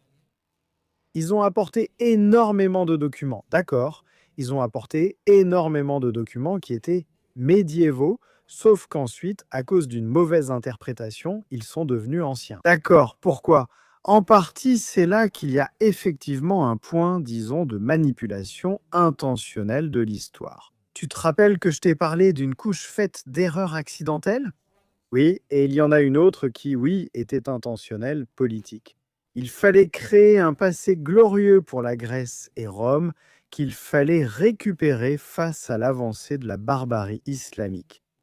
Effectivement, pour justifier la domination de ces terres, pour dire même aujourd'hui, quel argument utilise-t-on souvent dans les conflits territoriaux internationaux? J'y étais. Peuples ancestraux, Effectivement. C'est-à-dire, tu essayes toujours de légitimer ce que tu ne légitimes pas par la force. Au final, le plus simple, c'est la force. Les États-Unis sont un pays moderne, mais cela leur importe peu, car ils se légitiment eux-mêmes. Tout cela avec les 6 flottes qu'ils ont dispersées pour dominer économiquement et tout ça, oui, que doivent se faire les pauvres qui ont perdu le pouvoir et essaient, disons, de le restaurer? Demander de l'aide, mais disons que lorsque tu demandes cette aide, tu dois donner quelque chose en échange et tout ça. Et en même temps, tu dois créer un récit, tu dois créer un récit. Des passés mythiques, des passés grandioses. Remarque quelque chose de très intéressant. Si tu fais attention, les grandes avancées scientifiques réalisées à partir de la Renaissance étaient soi-disant déjà accomplies par les Grecs et les Romains des milliers d'années auparavant. Simple, Paratosténès. Il aurait calculé la sphéricité de la Terre et certains contestent que la Terre soit sphérique. Nous n'allons pas débattre, restons sur la version officielle. Je n'ai pas d'avis car j'ignore ce sujet. Restons sur la version officielle. La Terre est sphérique, c'est ce que tout le monde sait, non? Ératosthène l'aurait supposément calculé en utilisant l'ombre. Il y avait un obélisque dans une ville et dans l'autre, dont la longueur de l'ombre était différente. Alors il a compris la courbure et il a fait un calcul approximatif. Comment fais-tu ces calculs alors que la trigonométrie de base, qui a besoin du zéro pour fonctionner, n'existait pas et que le calcul positionnel n'existait pas non plus? De nos jours, tu sais qu'un 1 et un 0, c'est-à-dire 10, c'est plus qu'un 9. Mais ça reste un 1 et un 0, sauf que le 0 est à droite. Ça s'appelle le calcul positionnel. Les Romains ne l'avaient pas, les Grecs non plus. Ils avaient des lettres nombres qui correspondaient à une certaine valeur, mais le concept de 0 n'existait pas. Le 0, soi-disant, qu'il a introduit. Les Arabes, soi-disant, qu'il aurait eux-mêmes reçu de l'Inde, ainsi que les chiffres arabes et tout le reste. Quand commence à apparaître le calcul mathématique positionnel? 7e, 8e siècle, plus ou moins, soi-disant, selon l'histoire officielle. Peux-tu me dire comment ils ont calculé? Et je ne te parle même pas de multiplier ou de diviser. Comment ont-ils calculé la valeur des sections coniques? Dans la précession, concernant l'angle de l'écliptique terrestre par rapport à la Lune, qui n'a été atteint qu'au 16e, 17e siècle, avec des personnes qui avaient de vastes connaissances en mathématiques et qui utilisaient déjà le calcul positionnel et le calcul avancé. Comment ont-ils fait dans l'Antiquité? Et tu me dis, mec, il y a les écrits, hein, non? Parce que, bien sûr, il existe des écrits, je ne sais pas, d'Apollonios, de plein de scientifiques. Alors je te demande, on revient à la même question. Principe d'authenticité documentaire et chaîne de conservation. Quand ces documents surgissent-ils? Curieusement, ces documents commencent à apparaître au XVe siècle, mais en réalité au XVIe, XVIIe. Et le plus étrange, c'est que ces documents, de ces grandes avancées scientifiques de l'Antiquité, de cette splendeur de l'époque antique, qui était très remarquable pour le calcul. À vue d'œil, ils n'avaient ni télescope ni rien, eh bien je te le dis, non. Des questions astronomiques avancées, mais ils n'ont pas inventé les étriers ni la charrue en métal. C'est-à-dire, voyons, même des choses simples du quotidien. Ils ont bâti le Parthénon et les pyramides d'Égypte sans tous ces calculs. Sans tous ces calculs, à l'œil, par essai et erreur, soi-disant des constructions très avancées. En fait, si tu vas en Grèce, le guide te raconte, moi en tant que guide international, je te le dis, j'ai été dans énormément d'endroits, le guide te raconte que lorsqu'ils ont construit les colonnes du Parthénon, ils prenaient déjà en compte, disons, l'imperfection de la courbure de l'œil humain pour la corriger. Peux-tu me dire quels calculs sont nécessaires et comment tu les fais sans calcul avancé pour arriver à cette conclusion? C'est absolument, disons, une folie. Magie, voilà. Alors les théories commencent. Je comprends où ils veulent en venir, enfin je comprends où tu veux en venir. C'est là que commencent les théories. De dire, et si ces gens n'étaient pas là il y a 1000 ans, voilà, c'est là que commence le révisionnisme, n'est-ce pas? Mais regarde, avant de conclure logiquement, et si ce n'était pas si ancien, mais plus récent, à une époque où ces connaissances existaient, les gens ne vont pas dans ce sens, où vont-ils alors?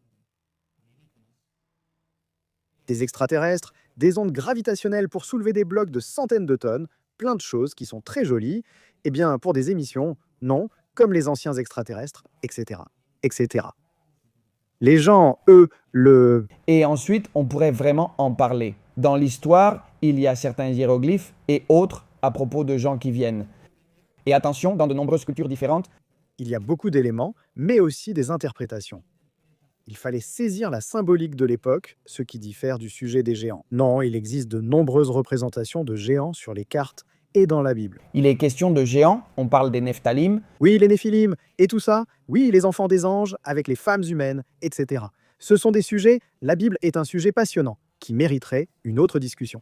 Peu de gens le savent, oui, non, on n'aura pas le temps de le faire. je le sais. Je le sais, mais ça m'intéresse vraiment beaucoup d'arriver à une conclusion de tout ça. Oui, parce que ce que tu me dis prend vraiment tout son sens. Pour résumer, il y a une série de documents qui sont utilisés pour valider la chronologie de l'histoire. Mais ces documents ne sont pas contemporains de l'histoire qu'ils prétendent représenter. Ils apparaissent bien plus tard. En effet, Ensuite, mais il y a des événements qui sont très similaires, seuls les acteurs changent, mais certains datent des 12e, 13e siècles et d'autres sont du 2e ou 3e siècle avant Jésus-Christ. Oui. Donc maintenant, je te dis, maintenant je te le raconte. pour résumer tout cela, c'est la position de l'histoire que tu défends, c'est qu'il y a quelques années en trop. Quelques-unes, oui, quelques-unes, pas mal.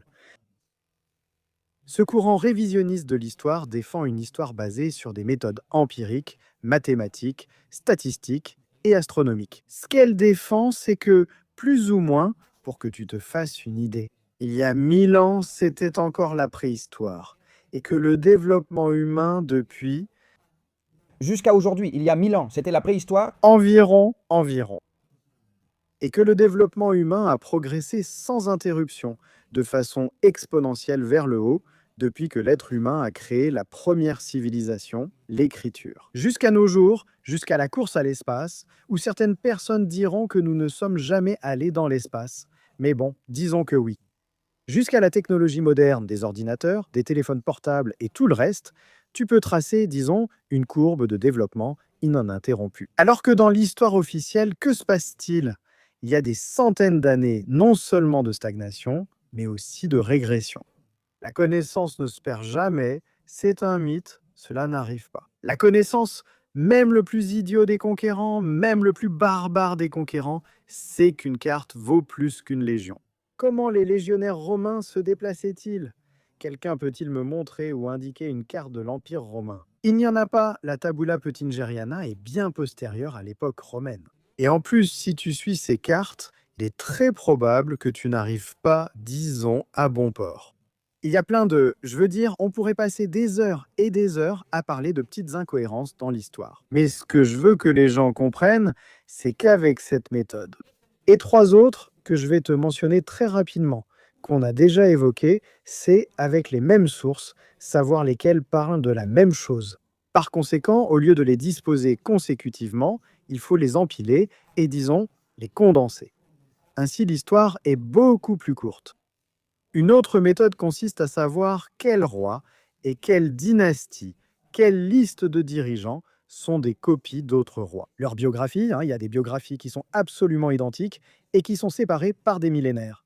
Et si tu les lis, c'est incroyable, c'est absolument incroyable. Bien sûr, les historiens commencent à inventer des choses, comme le fait que les chroniqueurs de ce roi lui attribuaient en réalité la biographie de rois passés. Ils inventent des choses vraiment étranges pour tout justifier. Ensuite, il existe une autre méthode pour savoir si, dans une même chronique, en même temps, il y a une répétition. C'est-à-dire, si une chronique de «j'invente», 1000 pages, 500 parlent d'une chose, et ensuite les 500 suivantes répètent dans ce qui a déjà été raconté, mais aussi avec d'autres noms et tout un peu changé. C'est-à-dire qu'il s'agit d'une chronique, d'une compilation composée. Et logiquement, il y a aussi la question des cartes géographiques, parce que si tu regardes, les cartes géographiques, soi-disant anciennes, étaient waouh, spectaculaires, d'accord, avec un degré de précision incroyable. Et ensuite, au Moyen-Âge, on voit un cercle avec un T au centre, marqué Asie, Afrique, Europe et rien d'autre. C'est-à-dire un primitivisme, d'accord, qui ne correspond en rien, disons, à ce développement scientifique et technique, ça ne correspond en rien. Et comme je l'ai dit, de grands progrès en astronomie, ils calculaient les orbites et la distance de la Terre au Soleil et de la Terre à la Lune, etc. etc. Et puis au Moyen-Âge, on disait que la Terre était un disque plat qui se trouvait à l'intérieur d'un coffre et que les étoiles étaient les clous à l'intérieur du coffre. Comme par exemple le livre de Cosmas Indicopleustes. Tu te demandes comment on passe de cette connaissance scientifique ultra avancée, qui a été obtenue sans les moyens nécessaires mais pour y parvenir, et qui n'a été égalée qu'à partir des 16e et 17e siècles. Et comment se fait-il qu'il y ait un fossé entre ces avancées logiques à partir des 16e et 17e siècles? Et entre cette prétendue antiquité splendide? Mais il y a, disons, comme je le dis, un fossé d'absolue ignorance, d'absolue méconnaissance, d'absolue régression.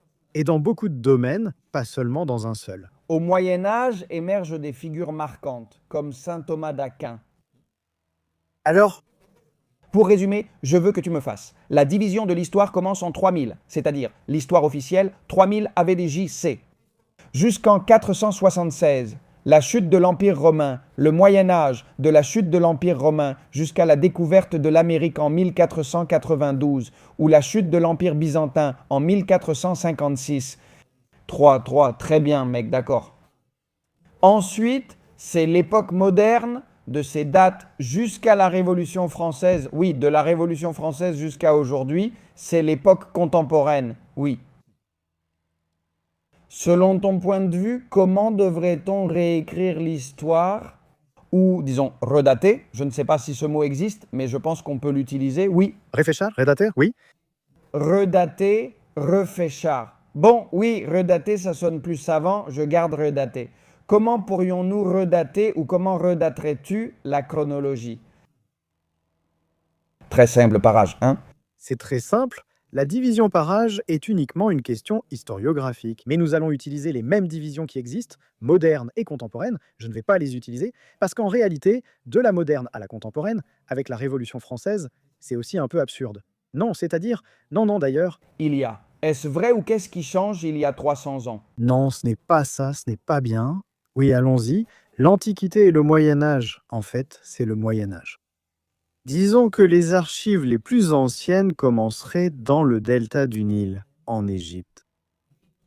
Là-bas, il n'y a pas, disons, de conflit entre le courant révisionniste et l'histoire officielle, la civilisation naît sur le Nil. Sauf que, selon le courant révisionniste, cela se produirait, on ne sait pas exactement quand, mais approximativement, pour te donner une idée, la civilisation devrait commencer à émerger. La civilisation, comme, disons, une conséquence naturelle de l'agriculture, qui n'a pu apparaître qu'en Égypte comme seul foyer d'émergence de l'agriculture, laquelle s'est ensuite diffusée dans le reste des régions du monde. L'agriculture n'est pas née de plusieurs foyers, mais est apparue en Égypte. C'est là que naît la civilisation proprement dite. De civitas civitatis, la ville, d'accord, la civilisation commence à émerger, la société stratifiée, pas ceux qui font la guerre, ceux qui travaillent et ceux qui gouvernent. Et c'est là que commencent les premiers registres historiques liés à l'écriture, logiquement, d'abord pour noter les dates, les phénomènes célestes, et ceux-ci, à leur tour, étaient utilisés pour des questions de récolte, d'agriculture. Tout était lié. L'être humain n'invente rien sans raison, tout a un but logique, tu appliques toujours tout à quelque chose. Cela serait-il apparu en Égypte? Ce serait l'époque la plus ancienne, d'accord, la plus ancienne. L'Antiquité, appelons-la comme ça. D'accord, puis l'époque. Parce que même dans l'histoire officielle, l'Antiquité, regarde, ça va de 3000 avant Jésus-Christ jusqu'en 476. C'est-à-dire, c'est une quantité incroyable d'années. Ensuite, cependant, les autres époques commencent à se compresser. Non, à partir de là, ça commence, non?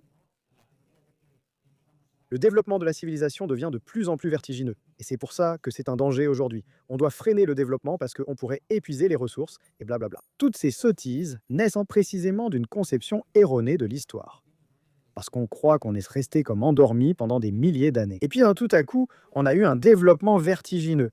Mais en réalité, on a eu un développement absolument normal et naturel, ininterrompu. Depuis l'apparition de cette ancienne civilisation en Égypte, la civilisation s'est ensuite déplacée vers l'actuelle Anatolie. D'accord, c'est là qu'ils commencent à travailler le fer, alors qu'en Égypte, on travaillait encore le cuivre. Et il y a une question intéressante concernant le bronze dans l'histoire officielle. Le bronze précède le fer, puis il passe ensuite au fer. En réalité, pour fabriquer du bronze, il faut de l'étain, dont la métallurgie est plus complexe, et la technique de l'étain n'est arrivée qu'au Moyen Âge. Il est donc surprenant que du bronze de haute qualité ait été fabriqué dans l'Antiquité, comme l'affirmait le physico-chimiste Michelito.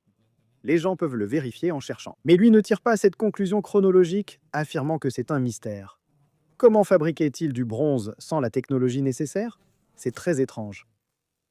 Ensuite, à l'intérieur de l'Anatolie, cet empire se développerait, il en viendrait à avoir un pouvoir thalassocratique, il s'est étendu à travers la Méditerranée, les grands fleuves européens. D'accord, et c'est ce qu'on pourrait déjà considérer. L'Antiquité pas si ancienne, d'accord, c'est-à-dire qu'il y a l'Antiquité très ancienne, celle de l'Égypte. Oui, d'accord, mais le Nil, donne-le-moi, ça fait combien de temps? 1500 ans?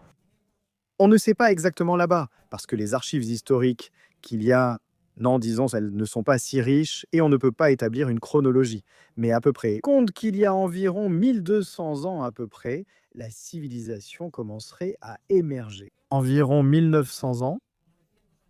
Avant aujourd'hui, nous parlerions déjà de cette civilisation déplacée. Et fais attention à ce que je vais dire maintenant, la naissance du Christ. La figure du Christ non seulement n'est pas apparue 3000 ans après la naissance de la civilisation, mais elle constitue pratiquement le premier enregistrement écrit, le premier jalon historique de la civilisation humaine.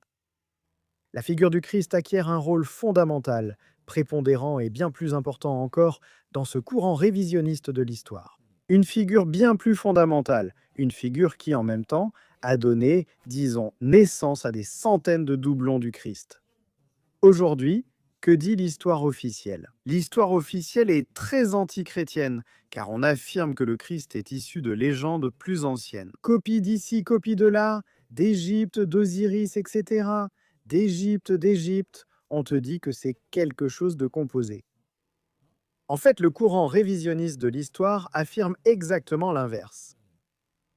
Une personne réelle a donné naissance à tous ces doublons, selon la région et la façon de voir le monde. Les gens qui ont adopté l'histoire du Christ l'ont, disons, manipulé à leur manière. Alors son nez, Krishna, Osiris, Zeus, etc., etc., etc.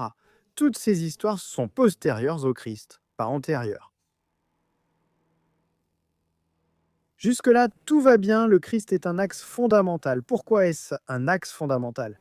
Parce qu'il n'était pas du tout le fils d'un pauvre charpentier dans le Levant syro-palestinien. Et selon vous, qui était le Christ? Un empereur? Voyons, comment est-ce possible? Voyons, c'était un empereur qui, en plus, a lutté contre la corruption et les élites, qui étaient en grande partie sa propre famille. Cela a été reflété dans les chroniques byzantines comme le combat d'Andronikos Ier Comnène, qui est l'un des reflets séculiers du Christ dans les chroniques non religieuses. Contre une branche qui prétendait accéder au trône, celle des Angelos, et c'est de là qu'il tirerait ses adversaires. La rébellion des anges, Dieu est un conflit. Tout le monde connaît la rébellion des anges. Lucifer, l'ange déchu, les anges qui se rebellent, la bataille des anges contre les démons, le ciel contre l'enfer, etc., etc. Nous parlons d'une lutte pour le pouvoir au sein de cet empire instauré, comme je l'ai déjà dit, d'abord apparu dans le delta du Nil, puis transféré en Anatolie. Quand il tue le Christ, d'accord, Oui, ils l'ont crucifié. Oui, toi, ils l'ont crucifié, mais pas sur la croix que nous imaginons aujourd'hui. Par exemple, les évangiles ont été écrits en grec et utilisaient le mot stavros, signifiant poteau ou tronc. Ce n'est pas une croix comme ça, ou en forme de T, c'est un pilier, ce qui a ensuite beaucoup de répercussions. Par exemple, dans la mythologie nordique, Odin, cloué à Yggdrasil, a perdu un œil et reçu un coup de lance. Beaucoup de choses, d'accord, qui sont une copie du Christ quand ils ont tué le Christ. Il y a eu une guerre civile à l'intérieur de cet empire, c'est ce qui est passé à l'histoire, ce qu'on connaît comme les croisades. Et qu'est-ce qui en est le reflet? Grâce à la duplication dans l'histoire, grâce à cette duplication et à cette mauvaise interprétation des sources, comme la guerre de Troie, d'accord, c'est-à-dire que la guerre de Troie et les croisades décrivent en réalité un même événement. L'une serait très ancienne, ce qui est faux, l'autre médiévale, mais avec de nombreuses nuances à préciser. C'est-à-dire, Jérusalem serait Troie? Jérusalem serait Troie, mais il ne s'agit pas de la Jérusalem actuelle. Elle serait apparue après la conquête napoléonienne de la région. Si tu prends la Bible Vulgate, d'accord, et que tu lis Abdias 1.20, vous pouvez le faire maintenant si vous voulez. D'accord. C'est écrit noir sur blanc. Jérusalem qui est un Bosphoro est Jérusalem, celle qui se trouve sur le Bosphore. Où se trouve le Bosphore actuellement? Quelle ville est la capitale d'un pays qui existe encore aujourd'hui, qui s'appelle la Turquie, qui se trouve sur le Bosphore, Constantinople, Istanbul? Où se trouvait Troie? Près des Dardanelles, du Bosphore? Jérusalem, la Jérusalem des évangiles, n'a rien à voir avec la Jérusalem actuelle, absolument rien à voir. En fait, toute la toponymie biblique que l'on a essayé de retrouver dans la Jérusalem actuelle est une invention. Le Golgotha, c'est risible. Le mont Golgotha, qui est un promontoire, n'a rien de particulier. C'est-à-dire qu'il n'y a rien de biblique dans la Jérusalem actuelle. D'accord, même si certains essaient de voir Jérusalem autrement. À l'origine, elle est née comme un caravansérail, une ville issue d'une route commerciale. Là-bas, au début, il y avait, disons, un centre d'adoration autour d'un rocher, etc., etc. Et ensuite, cela nous amènerait déjà à d'autres réflexions et à un autre sujet. Laissons donc le public décider. Oui, c'est une histoire compliquée. Laissons le public décider s'il souhaite une autre émission en expliquant sa vision. Ça m'a retourné le cerveau et il y a certaines choses qui me font voir que ce que tu dis a du sens. D'autres choses me choquent beaucoup et restent pour moi incompréhensibles. Il m'est arrivé la même chose. Désolé d'interrompre, mais sache que je suis diplômé en histoire et croyais fermement à l'histoire officielle. Quand j'ai lu ça, les réactions, mon Dieu, qu'est-ce que c'est que ça? Ce n'est pas possible, mais ce qui s'est passé, c'est que ma curiosité, et en approfondissant la méthodologie, parce que l'important ici, ce ne sont pas les conclusions. C'est là-dessus que cette tendance révisionniste est attaquée. On attaque les conclusions auxquelles on arrive. Ce qu'on ne fait pas, c'est dire un instant. Comment sont-ils arrivés à ces conclusions? D'accord. Si toi, une personne rationnelle, aujourd'hui, la plupart des choses qu'on te raconte, même la science officielle, si on te les dit sans aucune profondeur dans la méthodologie, sans expliquer comment on est arrivé à ces conclusions, est-ce que tu y crois? La physique, la chimie par exemple, l'expérience de la double fente, où les atomes se comportent différemment selon qu'on les observe ou non. Si tu racontes sans ça à une personne lambda, elle te dira que c'est du charabia, que ça n'a aucun sens. Mais si tu expliques la méthodologie, comment ça a été fait, les résultats, ça commence à avoir du sens. Par conséquent, il faut analyser en profondeur ce courant révisionniste. J'ai terminé mes études en 2015, cela fait 10 ans que je me consacre à l'étude de ce courant. Des dizaines de livres ont été écrits, mais surtout les méthodologies sont compliquées, car il s'agit de méthodologie mathématique, de méthodologie astronomique. Même s'il est indiqué que c'est pour le grand public, il faut le prendre avec des pincettes, car le grand public doit vraiment être très intéressé par le sujet. Oui, ils sont vraiment denses, c'est incroyable. Ils sont denses, la méthodologie aussi. Ensuite, la reconstruction et les exemples sont très simples, comme le reste. L'idéal, c'est que tu connaisses l'histoire officielle et ensuite que tu approfondisses le révisionnisme. Si tu ne connais pas l'histoire officielle, tu ne sauras pas vraiment ce qu'on est en train de te changer. Tu dois connaître le moment A pour comprendre pourquoi ce n'est pas A, mais B. Tu dois le connaître en profondeur. Le récit A, par exemple, des connaissances comme les miennes en histoire, qui ne sont pas très avancées non plus, sont un peu au-dessus de la moyenne. Les âges, les empires plus ou moins, tu dis l'Antiquité. On a l'Égypte, la Sumer, Babylone. Oui, je connais. J'ai pratiquement les grandes figures de chaque époque. depuis l'Égypte ancienne, puis en passant par Rome, ensuite par l'expansion de l'islam, Charlemagne, la Reconquista espagnole, on passe aux Navas de Tolosa, puis on passerait au roi catholique. C'est vrai qu'il y a là un assez grand vide où il ne se passe presque rien. C'est vrai que là, ça pourrait avoir du sens, mais il y a trop de dates, trop de batailles, trop de tout. Pour que je dise à 100% que je crois ça, mais ici, je le dis toujours, je suis un chercheur de vérité, et la vérité est souvent inconfortable. Je ne dis pas que ce que tu essayes de me transmettre dans cette émission, je le considère comme la vérité, mais je suis ouvert à écouter toute version qui a une étude minutieuse derrière. Merci beaucoup d'être venu nous raconter ta version. Voulez-vous, messieurs, pour commencer pour le public, nous n'avons pas le temps d'en faire plus parce que je suis une personne qui a une vie très chargée. Si l'émission vous a plu et que vous souhaitez approfondir, nous organiserons une séance sans limite de temps. Ce serait avec plaisir. Et on reste ici 2 heures à discuter. Dites-le moi si vous voulez en savoir plus et je vais aussi te dire à toi, Michael, d'abord, merci d'être venu. Toute la conversation m'a beaucoup intéressé. En tant que passionné d'histoire, ça m'a vraiment frappé, c'est très impressionnant, mais beaucoup de choses que tu m'as dites prennent maintenant tout leur sens. Je vais maintenant te donner l'occasion. Qu'est-ce que tu dirais au public pour leur dire au revoir ? Moi et au public, je dirais, et tu vois, en reliant justement ce que tu viens de dire, je ne veux pas croire, ce n'est pas ça, je veux avoir la foi. Non, non, non, ce n'est pas que je veuille croire. Moi, ce que je veux, c'est connaître la vérité. Donc, je suis prédisposé à te croire. Ce n'est pas que je veuille. Attention, je me suis mal exprimé. D'accord, prédisposé à croire. Je ne parlerai pas de croyance parce que ce n'est pas ce que nous croyons qui compte, mais ce que nous pouvons prouver. Et je vous demanderai simplement que, en laissant de côté tout type de biais idéologiques ou d'idées préconçues, vous essayez d'approfondir cette tendance du révisionnisme. Je serais ravi de vous fournir la bibliographie et tout le reste. Puis-je faire un petit peu de pub? Oui. D'accord?